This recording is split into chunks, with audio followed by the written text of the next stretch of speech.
Assalamualaikum warahmatullahi wabarakatuh. Bismillah, kita berikhtiar untuk kesuksesan kita bersama, terutama kalian yang akan melaksanakan penilaian atau mengikuti penilaian akhir tahun ya. Di kesempatan ini kita coba untuk membahas kisi-kisi PAT untuk SKI kelas 7 pembelajaran 2020-2021. Bisa kalian siapkan kisi-kisinya supaya bisa dianalisa bersama-sama ya. Langsung ke kisi-kisi pertama. Peserta didik mampu menyebutkan masa kepemimpinan sesudah Rasulullah wafat. Ini hanya mengingat saja, berarti kalian sudah paham sebenarnya bahwa setelah Nabi Muhammad SAW wafat, kepemimpinan dilanjutkan oleh Khulafaur Rasyidin ya.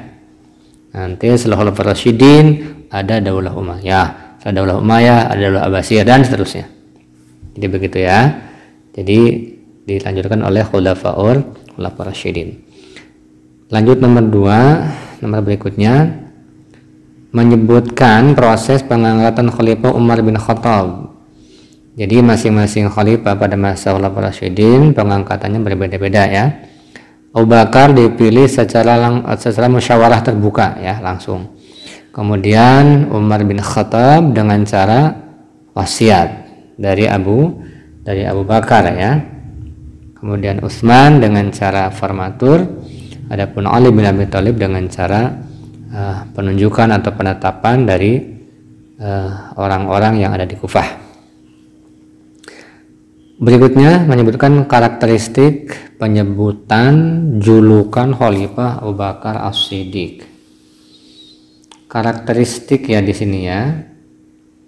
Jadi Abu Bakar As-Siddiq itu kan salah satu karakter atau julukannya adalah Khalifatu Rasulillah ya. Khalifah pengganti Rasulullah SAW. Kalau disebutkan karakter dengan julukan tentu berbeda ini anak-anak ya. Mungkin penyusun kisi-kisi ini berasumsi bahwa Abu Bakar As-Siddiq itu punya karakter di samping julukannya, mungkin begitu. Nanti arahnya kemana kita bahas saja. Tadi julukannya sudah ya, Khalifati Rasulullah. Kemudian sekarang karakternya ya jujur ya, kemudian tegas, kemudian giat untuk berdakwah ya, kemudian keimanannya teguh, bahkan membenarkan peristiwa Isra Mi'raj sebagai sahabat yang pertama membenarkan Isra Mi'raj gitu kan.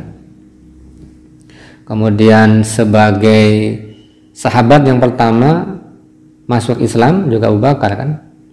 Kemudian Abu Bakar juga sangat dermawan ya. Abu Bakar juga sangat berani. Bahkan beliaulah yang melindungi Rasulullah pada saat perang Badar. Nah, ini karakternya yang perlu kalian analisis nanti ketika ada soal muncul di indikator yang ketiga ini. Kemudian lanjut menyebutkan masa kejayaan Khalifah Umar bin Khattab. Masa kejayaan Umar bin Khattab itu dikenal dengan zaman atau masa Futuhatul Islamiyah. Jadi masa kemenangan Islam ditandai dengan berbagai macam pembebasan wilayah saat itu ya. Nah, pada masa Umar bin Khattab juga bisa menandingi tentu kekaisaran yang saat itu sedang jaya, yakni Bizantium dan Persia ya. Kemudian lanjut penyebutan penggunaan nama dinasti Umayyah. Penyebutan penggunaan. Mungkin maksud penyusun kisi-kisi ini kalian mampu menganalisis ya, di samping menjelaskan kok ada nama dinasti Umayyah, mungkin begitu ya. Jadi anak-anak, kalau kita melihat sejarahnya dinasti Umayyah ini kan dari aspek penamaan nih, kalau kita jelaskan penyebutan namanya kan mesti ada penisbatan ya. Penisbatan itu penyandaran nama disandarkan oleh tokoh siapa, kan begitu ya. Jadi namanya Umayyah berarti disandarkan kepada nama Umayyah. Umayyah siapa? Umayyah bin Abdisyam ya, Umayyah bin Abdisyam. Jadi itu yang perlu kalian pahami. Sebab walaupun pendiri dan khalifah pertamanya adalah Muawiyah bin Abi Sufyan, tapi dinasti Umayyah penisbatan namanya bukan kepada Muawiyah. Baik, lanjut. Menjelaskan nama tokoh, bukan tokoh ini ya, tokoh paling ya, yang betul tokoh peristiwa Amul Jamaah. Jadi Amul Jamaah itu, am itu artinya tahun, jamaah itu persatuan, jadi tahun persatuan. Jadi pada saat itu umat Islam bersatu dengan seorang pemimpin atau seorang khalifah, yaitu Muawiyah bin Abi Sufyan. Setelah sebelumnya terjadi seolah-olah perebutan kepemimpinan umat Islam ya, antara Muawiyah bin Abi Sufyan, kemudian dengan Ali bin Abi Thalib, kemudian antara Muawiyah bin Sufyan dengan Hasan bin Ali bin Abi Thalib. Kemudian setelah itu umat Islam bersatu di bawah satu kepemimpinan Muawiyah bin Abi Sufyan. Nah, kalau di sini dijelaskan atau disebutkan kalian harus bisa menjelaskan nama tokoh dalam peristiwa itu. Nah, tentu nama tokohnya ya Muawiyah bin Abi Sufyan bersama siapa? Bersama Hasan bin Ali bin Abi Thalib. Lanjut, mampu menyebutkan pemerintahan dinasti Umayyah. Ini mungkin yang dimaksud dengan kisi-kisi ini sistem ya, bukan semacam pemerintahan secara umum, tapi mungkin sistemnya pemerintahan dinasti Umayyah seperti apa gitu kan. Nah, kita paham betul bahwa pemerintahan dinasti Umayyah menggunakan sistem monarki hereditaris. Artinya kekuasaan itu turun menurun. Jadi nanti pengganti khalifah sebelumnya tidak dipilih oleh rakyat, tapi sudah ditentukan oleh garis keturunan. Maka disebut dengan monarki hereditaris gitu ya. Nah, lanjut sekarang, nama khalifah pada masa kemunduran pemerintahan dan masa berakhirnya pemerintahan dinasti Umayyah.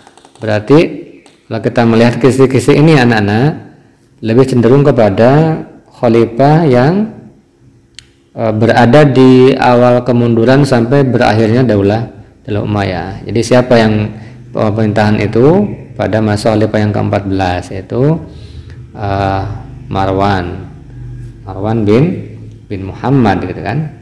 Marwan bin Muhammad. Lanjut sekarang menjelaskan kemajuan di masa dinasti Umayyah.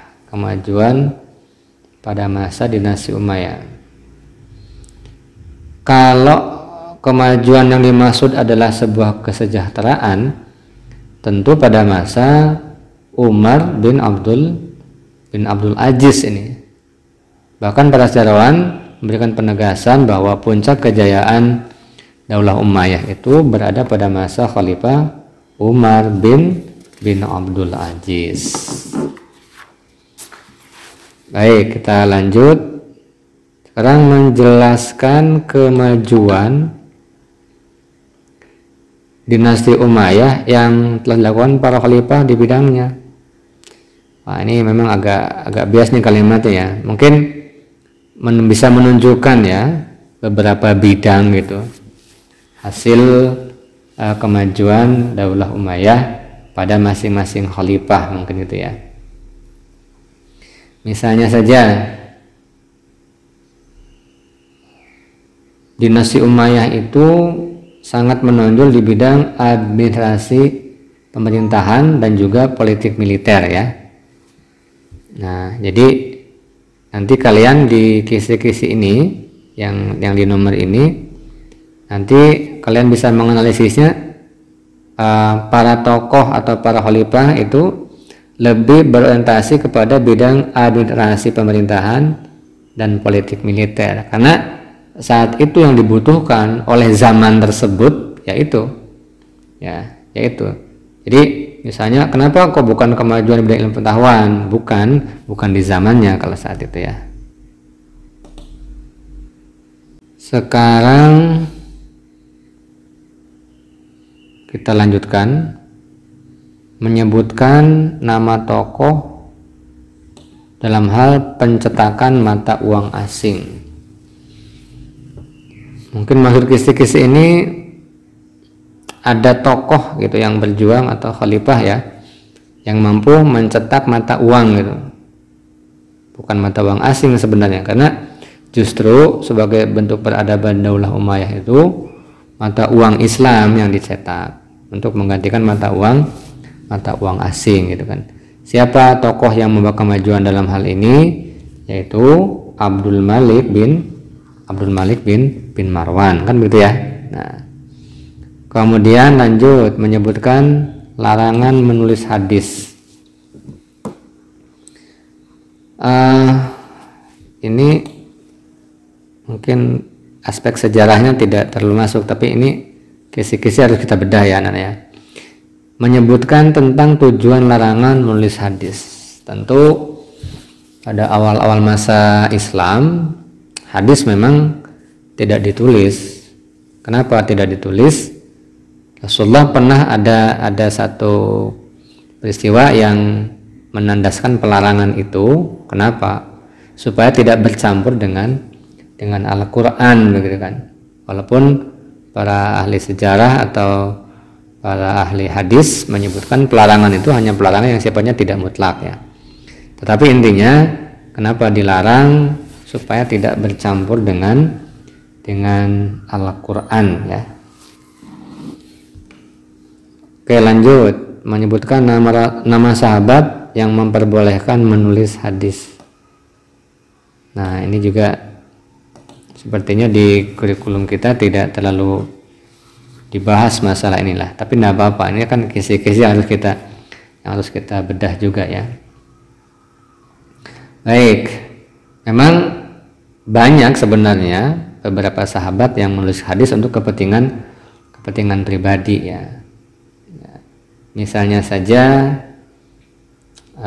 Abu Hurairah ya, Abu Hurairah juga menuliskan hadis. Kemudian Ali bin Abi Thalib juga sama ya. Di rata-rata dua tokoh itu mereka memiliki tulisan-tulisan atau kumpulan-kumpulan hadis, apalagi Abu Hurairah ya. Abu Hurairah itu terkenal sampai sekarang, dia seorang rawi yang menjadi sanad ribuan hadis ya. An Abi Hurairah mesti seperti itu ya. Oke, lanjut menyebutkan gerakan rihlah pada masa dinasti Umayyah. Gerakan rihlah ya. Rihlah ini adalah sebuah perjalanan, tapi bukan perjalanan yang tujuannya hanya sia-sia atau hura-hura. Rihlah itu lebih cenderung kepada perjalanan keagamaan, perjalanan keilmuan, itu namanya rihlah gitu kan. Nah, ini di dalam buku kita, nanti bisa kalian baca lah ya, gerakan rihlah pada masa dinasti Umayyah seperti apa gitu kan. Jadi gerakan rihlah di sini gerakan perjalanan keilmuannya ya, mencari ilmu, terutama ini ilmu dalam bidang hadis, karena hadis ini harus dijemput gitu. Misalnya ada hadis dari siapa, sahabat siapa, kemudian ditanyakan ke sana, kemudian ditelusuri, nanti sanadnya sampai ke siapa, sahabat pertama yang mendengar Rasulullah SAW itu bersabda. Oke, lanjut. Nama ulama yang mengumpulkan hadis. Nah, ini hanya mengenal nama berarti ya, bisa kalian baca lah di buku siswa juga banyak gitu ya. Ada Ibnu Syihab Az-Zuhri misalnya ya, Ibnu Syihab Az-Zuhri. Kemudian ada Abu Bakar Muhammad gitu kan, yang merupakan seorang gubernur saat itu, juga menjadi salah satu tokoh ya yang diamanahi untuk mengumpulkan hadis pada masa Umar bin Abdul Aziz. Lanjut menjelaskan hadis yang turun pada masa atau dalam perjanjian pertama. Kalau menjelaskan hadis kan berarti ini sebenarnya pelajaran hadis ya, atau ulumul hadis, tapi ini SKI. Tidak apa-apa lah kita bedah nih, karena ini kepentingan untuk ujian kita ya. Hadis yang turun pada masa perjamuan wahyu, apa yang perlu kita jelaskan? Bahwa di hadis itu kan Rasulullah disuruh membaca, kemudian Rasulullah mengatakan ma'ana biqari'in, saya nggak bisa baca gitu kan.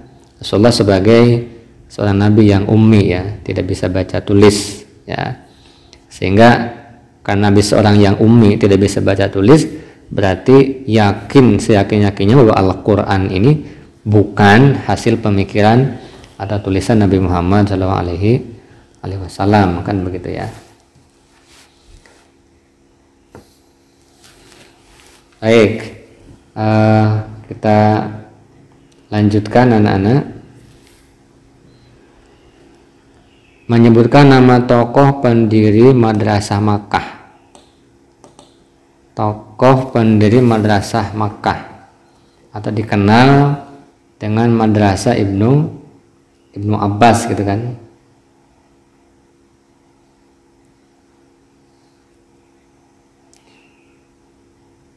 Di sini anak-anak, kalau madrasah-madrasah yang didirikan di Makkah itu berarti ini kita sudah berbicara masalah bukan ilmu hadis lagi, tapi kepada ulama-ulama atau ilmu tafsir yang muncul pada masa Daulah Umayyah gitu kan.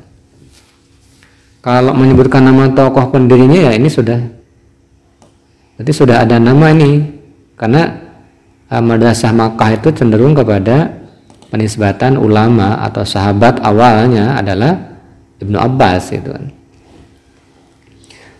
Dia namanya Abdullah bin Abbas bin Abdul Muttalib gitu kan. Ini Abbas bin Abdul Muttalib artinya Abbas paman Nabi Muhammad ya. Punya anak namanya Abdullah, berarti Abdullah bin Abbas. Tapi dikenal ya, nama yang terkenalnya adalah Ibnu Abbas. Wah, ini lanjutnya nih. Ini agak kacau nih kalimatnya.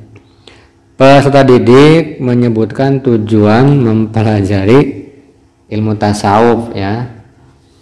Ilmu tasawuf itu adalah ilmu tentang rasa anak-anak, ilmu tentang mengolah hati, mendekatkan kepada ilahi Rabbi. Berarti nanti ini untuk kesehatannya bukan kesehatan fisik atau jasmani, tapi kesehatan jiwa, kesehatan hati, ketenangan jiwa ya, kedamaian jiwa, ketentraman jiwa. Nah, ini yang dipelajari sebagai tujuan daripada ilmu tasawuf. Lanjut, menyebutkan nama kota dari tokoh Walid bin Abdul Malik, dari tokoh kedokteran dari manca negara. Mungkin maksud kisi-kisi ini begini ya anak-anak ya. Jadi pada masa Walid bin Abdul Malik gitu ya, ada beberapa tokoh atau dokter yang didatangkan dari mancanegara, mungkin begitu ya. Ya, jadi dari mana saja, dari mana saja, mungkin seperti itu ya. Nah, tinggal kalian lihatlah, gampang kalau di buku ya. Lanjut. Menyebutkan tahun pemerintahan Umar bin Abdul Aziz. Tahun pemerintahan Umar bin Abdul Aziz ya. Kalau tahunnya kan 717 sampai 720 Masehi ya. Hanya 3 tahun ya, hanya 3 tahun pemerintahan Umar bin Abdul Aziz. Kalau ini disebutkan harus menyebutkan tahun ya. Oke, lanjut. Menyebutkan masa kepemimpinan Umar bin Abdul Aziz. Ya sama dengan tadi ya. Masanya hanya 3 tahunan. Hanya 3 tahunan. 717 Masehi sampai 720 Masehi. Lanjut, menyampaikan jabatan menurut Umar bin Abdul Aziz. Jadi mungkin ini pendapat Umar bin Abdul Aziz tentang jabatan. Jadi jabatan itu yang dimaksud di sini adalah merupakan amanah ya. Jabatan merupakan amanah. Maka Umar bin Abdul Aziz biasanya ketika dia disari amanah jabatan langsung mengucapnya bukan alhamdulillah, tapi innalillahi wa inna ilaihi raji'un, gitu ya. Oke, lanjut. Jadi saya ulang nih. Jadi menyampaikan tentang jabatan menurut Umar bin Abdul Aziz. Umar bin Abdul Aziz itu kan ketika disari jabatan langsung mengucapkan innalillahi wa inna ilaihi raji'un. Ya, berarti dia menganggap jabatan ini bukanlah sebuah impian, tapi justru sebuah amanah. Maka kalau amanah menjadi hal yang sangat berat, maka pantas mengucapkan innalillahi wa inna ilaihi raji'un. Kemudian menjelaskan masa Umar bin Abdul Aziz dalam hal ketaatan. Jadi pada masa Khalifah bin Abdul Aziz, Khalifah sangat-sangat menjadi tauladan bagi rakyatnya. Karena Umar bin Abdul Aziz zuhud, taat, soleh, adil gitu ya. Nah, itu aja yang kalian pahami sebagai kunci-kunci dalam memahami soal nanti ya. Kemudian menjelaskan kebijakan Khalifah Umar bin Abdul Aziz dalam hal keagamaan. Kebijakan dalam keagamaannya yang paling menonjol dua. Satu, mengirim para mubalik ke berbagai wilayah. Yang kedua, kemudian Umar bin Abdul Aziz berhasil mengkodifikasi hadis ya, bukan Al-Quran tapi mengkodifikasi hadis Nabi Muhammad Shallallahu Alaihi Wasallam. Oke, lanjut. Sekarang kebijakan Umar bin Abdul Aziz dalam pemerintahan. Berarti ini secara umum ya. Banyak sebenarnya dalam pemerintahan.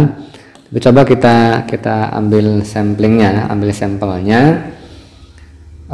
Pada masa Khalifah Umar bin Abdul Aziz, gitu kan. Kemudian di bidang pemerintahannya dilakukan apa yang dikenal dengan mengembangkan toleransi ya, toleransi beragama. Jadi orang-orang non Muslim, gitu ya, pajaknya dikurangi. Kemudian untuk orang-orang Muslim tidak ada lagi penyebutan atau pembedaan antara Muslim Arab dan Muslim non Arab, begitu kan.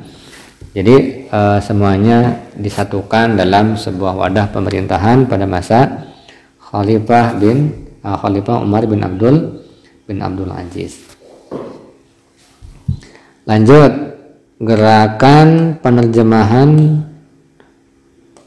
dalam pembentukan tim monitor ya.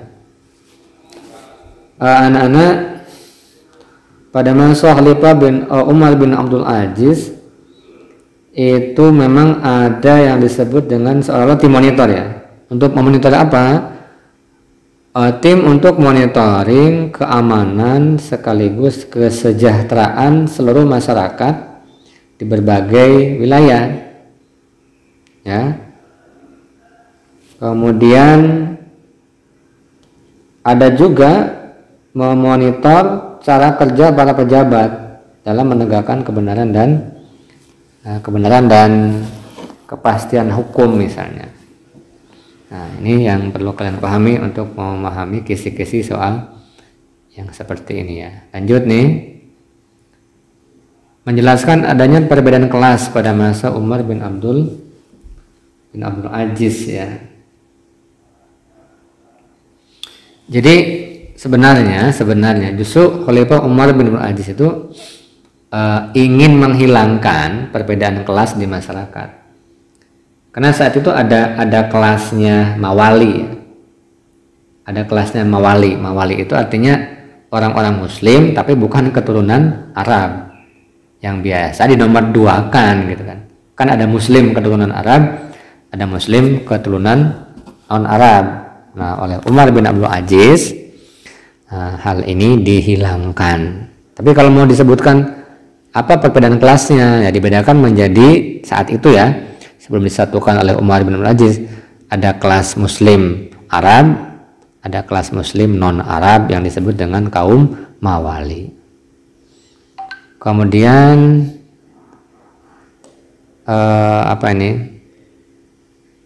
dalam bidang militer dengan berdakwah amar ma'ruf nahi munkar.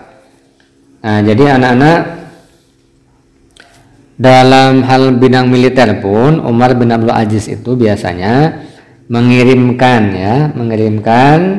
para dai, para mubalik ya, kemana? Ke daerah-daerah yang akan dibebaskan. Artinya misalnya nih sebuah daerah belum memeluk Islam, kemudian dikirim mubalik dulu ya, untuk diajak masuk ke dalam ajaran Islam yang benar, kan begitu ya. Lanjut, ini menjelaskan Khalifah Umar bin Aziz dalam kebijakan dakwahnya. Dalam kebijakan dakwahnya Umar bin Abdul Aziz itu biasanya ya selalu bagaimana mensejahterakan rakyat, misalnya menghapus jizyah. Ya, jizyah itu kan sebenarnya pajak yang dikenakan kepada non-muslim sebagai pajak jiwa, karena dijamin keamanannya di daerah atau oleh pemimpin muslim, maka mereka itu membayar jizyah, namanya semacam pajak jiwa. Nah, oleh Umar bin Abdul Aziz berusaha dikurangi, bahkan dihapuskan gitu kan. Nah, ini beberapa langkah-langkah Umar bin Abdul Aziz ya. Lanjut sekarang menyebutkan karakter Khalifah Umar bin Abdul Aziz. Karakternya ya adil, zuhud gitu kan, kemudian sabar, kemudian dia hidupnya sederhana walaupun seorang khalifah. Nah, inilah spirit atau karakter yang bisa diterapkan di masa sekarang dari Khalifah Umar bin Abdul Aziz. Nah, kemudian menyebutkan gambaran Umar bin Abdul Aziz dalam hal kepribadiannya. Kepribadiannya banyak ya gambarannya, misalnya tawadu itu rendah hati. Kemudian waro itu berhati-hati, jangan sampai ada hal-hal yang sifatnya subhat dimiliki. Kemudian zuhud itu hidupnya sederhana, tidak berorientasi ke masalah dunia walaupun dia seorang khalifah ya. Ini hal-hal yang perlu kalian analisa nantinya ya. Contoh misal begini ya. Misalnya Umar bin Abdul Aziz itu sangat hati-hati jangan sampai fasilitas umum atau barang-barang milik negara dia pakai. Nah, berarti itu menggambarkan misalnya apa? Menggambarkan bahwa Umar bin Abdul Aziz itu memiliki sifat waro ya, sangat hati-hati. Contoh misalnya ketika anaknya datang ke istana membicarakan masalah keluarga, kemudian semua lampu dimatikan. Nah, ini juga sama, supaya tidak memakai fasilitas negara, itu namanya waro ya. Kemudian menyebutkan gambaran ketika dunia di tangan namun nama ditinggalkan. Nah, gambaran kepribadian apa gitu kan. Ini kisi-kisinya begitu ya. Berarti ini kan menggambarkan bahwa Umar bin Abdul Aziz zuhud ya. Berarti Umar bin Abdul Aziz adalah zuhud. Zuhud itu berarti dia tidak berorientasi atau mencintai dunia gitu kan. Lanjut sekarang. Ibrah dari kisah Umar bin Abdul Aziz meminta pembantunya sebagai cerminan sikap Umar bin Abdul Aziz. Ini mungkin maksudnya begini ya. Jadi bagaimana Umar bin Abdul Aziz bersikap ya kepada pembantunya supaya bagaimana Umar bin Abdul Aziz ya ngipasi pembantunya. Kok seorang presiden, seorang khalifah kok ngipasi pembantunya? Nah, ini cerminan bahwa dia sebagai orang yang kan begitu ya. Apakah dia sebagai seorang yang sabar atau seorang tawadu, rendah hati, ya, tidak mentang-mentang sebagai seorang khalifah. Dia tawadu berarti kan rendah hati. Kemudian memaknai sikap sabar dari Khalifah Umar bin Abdul Aziz, ya. Jadi bagaimana ini bisa disikapi, dimaknai, diterapkan dalam kehidupan sehari-hari, ya. Bahwa Umar bin Abdul Aziz itu memiliki sifat yang sabar. Nah, bagaimana penerapannya di zaman sekarang oleh kalian?